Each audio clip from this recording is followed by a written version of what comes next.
pada saat itu memang saya tidak banyak pilihan, Mbak. Dan kebetulan saya punya background juga di transportasi, ditambah juga dengan hobi saya otomotif.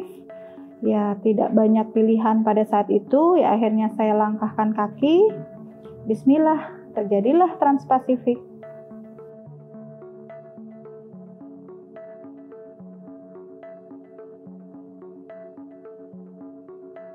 Sudah pasti ya Mbak, tantangan di setiap usaha pasti ada, apalagi di dunia transportasi yang mana mayoriti itu adalah laki-laki. Ya tantangan saya sendiri yaitu lawan jenis di mana-mana, tapi itu tidak membuat saya jadi patah semangat, justru itu membuat saya menjadi membuat saya menjadi termotivasi justru.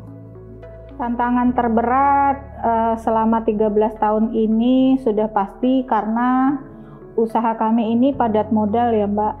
Jadi banyak di dunia ini adalah kompetitor-kompetitor yang besar, yang luar biasa. Jadi kami masih skala kecil, tetapi kami bisa sejajar dengan mereka yang besar-besar tersebut. Jadi dimanapun kami tarung, rata-rata kami temukan perusahaan-perusahaan multinasional. Jadi tantangan terbesarnya yaitulah kompetitor kami semua yang besar-besar.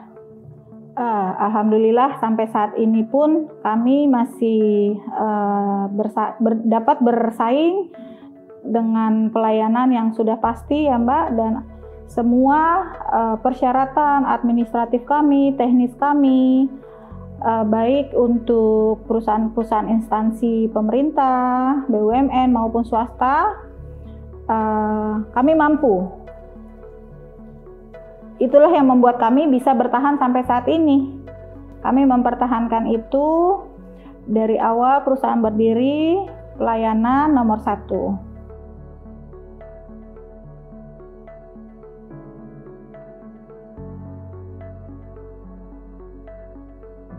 Dari 2007 sampai saat ini bisa dibilang sudah menuju ke angka 14 tahun. Jadi 13 tahun sudah kami lewati. Alhamdulillah untuk Armada sendiri kami dapat berkembang dengan baik. Sudah mulai customer kami sudah mulai ke luar Jawa juga. Terus manpower juga. Alhamdulillah ya Mbak, tapi dari awal memang saya self reminding ya, jangan sampai perusahaan ini kegemukan.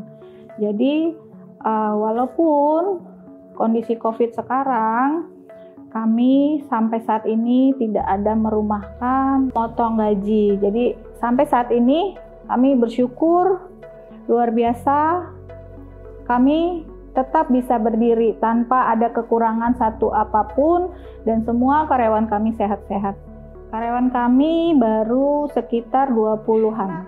Kebanyakan kami memang konsentrasinya korporasi, jadi kami bukan retail. Jadi itulah yang membuat kami bisa ramping ya, jadi nggak terlalu banyak SDM.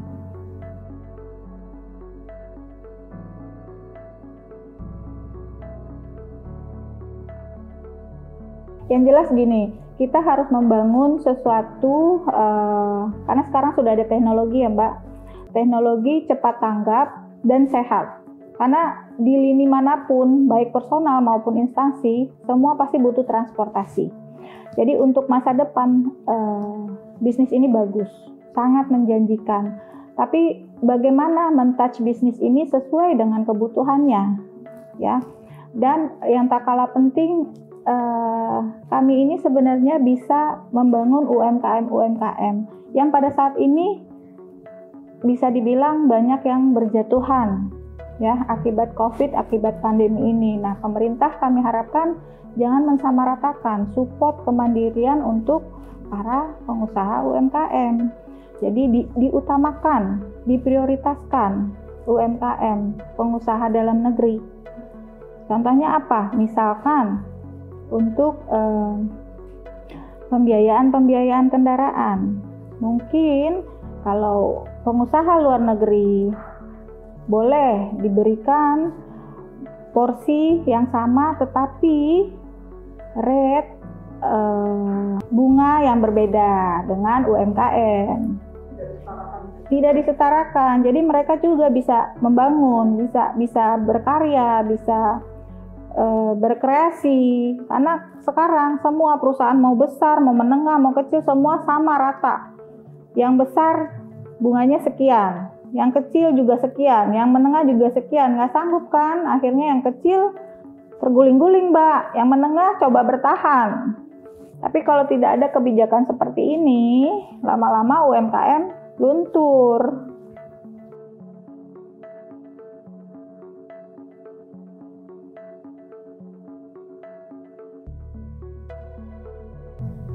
Sebenarnya karena kita memang kontraknya itu sudah jangka panjang ya Mbak.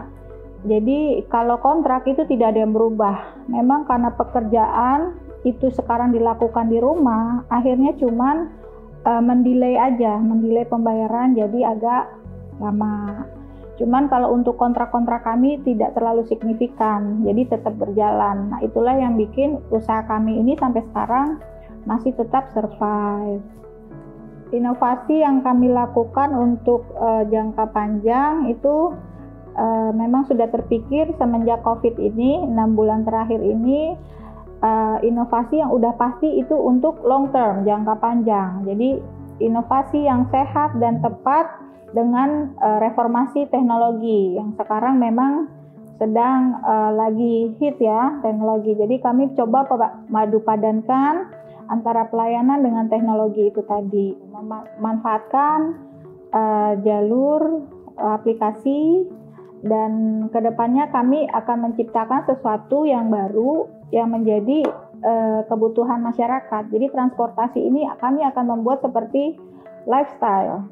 Jadi tidak melupakan yang namanya kesehatan tetap terjaga, karena protokol kesehatan itu bukan karena COVID aja sebenarnya kita harus jalankan. Jadi bukan hanya karena COVID ini terjadi, ini berjalan. Jadi kami sudah memulai 3 bulan terakhir ini protokol kesehatan jalan dan seterusnya. Jadi setiap mobil itu wajib harus dibersihkan, dan driver pun, pengemudi-pengemudi kami itu regular tes kesehatan.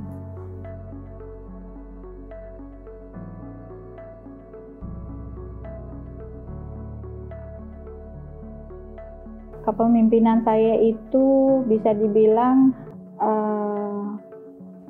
santai Mbak, kekeluargaan. Jadi saya mengumpamakan perusahaan ini seperti keluarga. Jadi keterbukaan dan demokrasi. Ya, semua teman-teman di sini bebas mengutarakan keinginan mereka, kreasi mereka.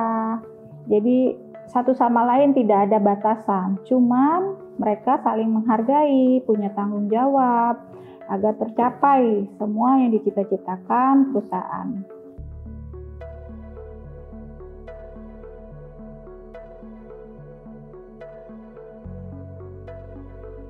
Alhamdulillah setiap langkah saya syukuri. Jadi menurut saya kesuksesan itu adalah kita mampu berbuat untuk orang lain, kita mampu berbagi. Menurut saya itu sudah sukses Mbak. Jadi kita memberikan kemanfaatan untuk orang lain, itulah kesuksesan.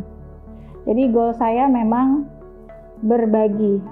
Orang tua saya, jadi mereka yang mengajarkan saya jangan lupa beribadah, mensyukuri nikmat yang sudah diberikan Allah. Jadi mereka mendidik saya tangguh, menjadi orang manusia yang tangguh dan realistis.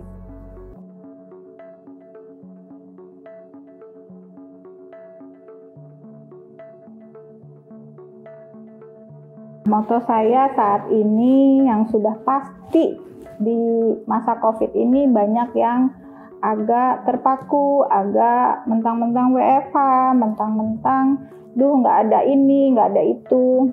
Sebenarnya masih banyak jalan, masih banyak cara untuk kita berkreasi. Jadi moto saya, tetaplah mengayuh, tiada yang sia jikalau kau setia. Sama halnya seperti kita mengayuh sepeda, Mbak. Jadi jangan pernah berhenti. Ketika berhenti pasti oleng. Jadi terus aja jalan, terus aja. Insya Allah akan sampai ke tujuan. Walaupun lambat seperti layaknya penyu, tapi pasti sampai.